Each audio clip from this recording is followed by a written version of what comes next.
বাবার শ্বশুর যখন আমার দাদা শ্বশুর, আমার ডান পাশে বসে আছে আমার মা আর বাম পাশে বসে আছে আমার বাবা। অসহায়ের মতো বাবা মার মাঝখানে বসে আছি আমি।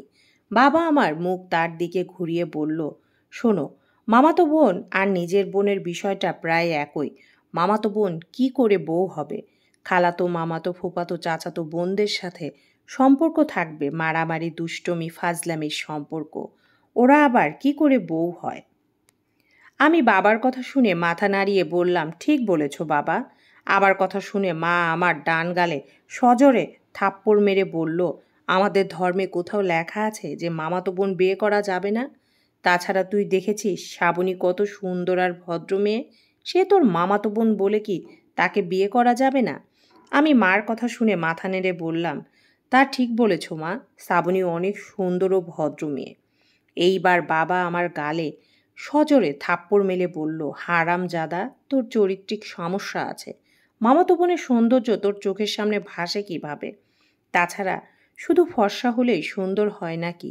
ওকে তো দেখে মনে হয় ও রক্ত শূন্যতায় ভুগছে। তাছাড়া চেহারার মাঝেও কেমন চাকমা চাকমা ভাব আছে। আর সুন্দরী ফর্সা মেয়েরা কখনো সিঙ্গেল থাকে না। ওরা একসাথে অনেকগুলো ছেলেকে নাকে দড়ি দিয়ে ঘোরায়। আমি বাবার কথা শুনে মাথা নেড়ে বললাম, ঠিক বলেছ বাবা, শ্রাবণী দেখতে কিছুটা চাকমাদের মতো। এবার মা আমার ডান গালে আবার থাপ্পড় মেলে বলল, শ্রাবণী আর তুই তো একসাথে বড় হয়েছিস। শ্রাবণী প্রেম করলে তুই তা জানতি, তাই না? আমি মাথা নেড়ে বললাম, তা ঠিক বলেছ মা, শ্রাবণী কারোর সাথে প্রেম করে না। করলে আমায় অবশ্যই বলতো।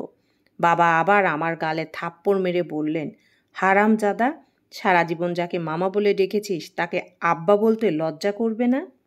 আমি মাথা নেড়ে বললাম, হ্যাঁ বাবা, লজ্জা করবে। মা আমার ডান গালে থাপ্পড় মেরে বলল, লজ্জার কিছু নেই, বিয়ের পর অভ্যাস হয়ে যাবে।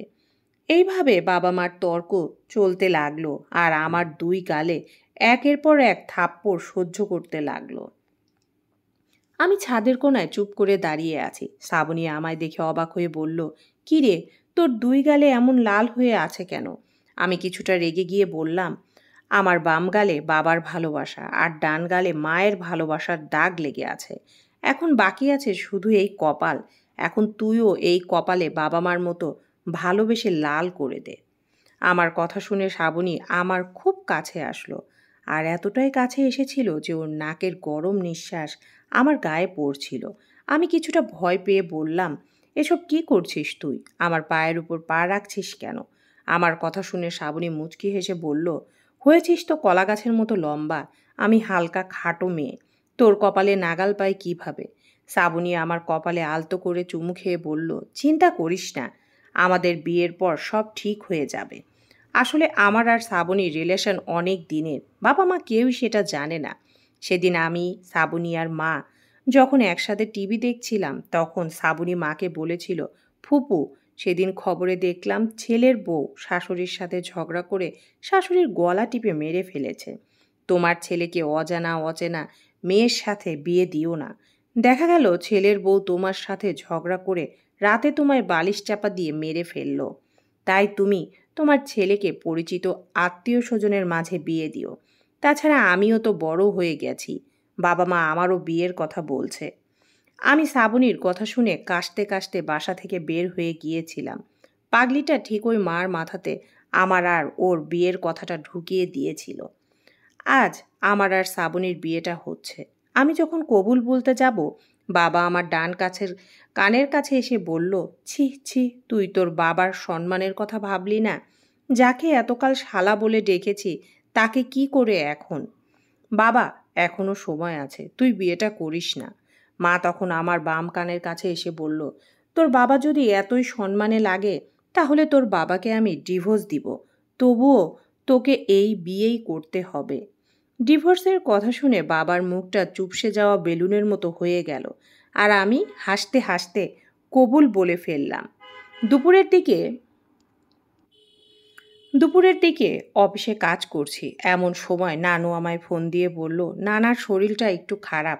আমি তাড়াতাড়ি বাসায় এসে বাবাকে বললাম, বাবা, আমার দাদা শ্বশুরের শরীরটা খুব খারাপ, চলো ওনাকে দেখতে যেতে হবে।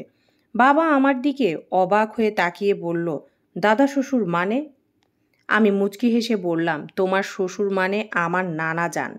বাবা রাগে আমার দিকে পত্রিকাটা ছুঁড়ে বলল, হারামজাদা, আমার শ্বশুরকে তুই দাদা শ্বশুর বলছিস কেন? আমি আবার মুচকি হেসে বললাম, তোমার শ্বশুর হলো শ্রাবণীর দাদা, আর শ্রাবণী আমার স্ত্রী, সেই হিসাবে তোমার শ্বশুর হলো আমার দাদা শ্বশুর। আমি গাড়ি চালাচ্ছি, বাবা আমার পাশের সিটে বসা, পিছনের সিটে মা আর শ্রাবণী বসেছে।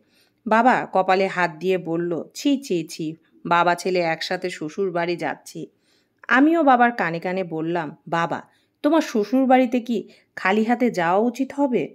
বাবা আমায় জোরে ধমক দিয়ে বলল, হারামজাদা, ওটা তোরও শ্বশুর বাড়ি, এতদিন যাবৎ আমি নিয়েছি, আজ থেকে তুই নিবি। ছি ছি। সমাপ্ত।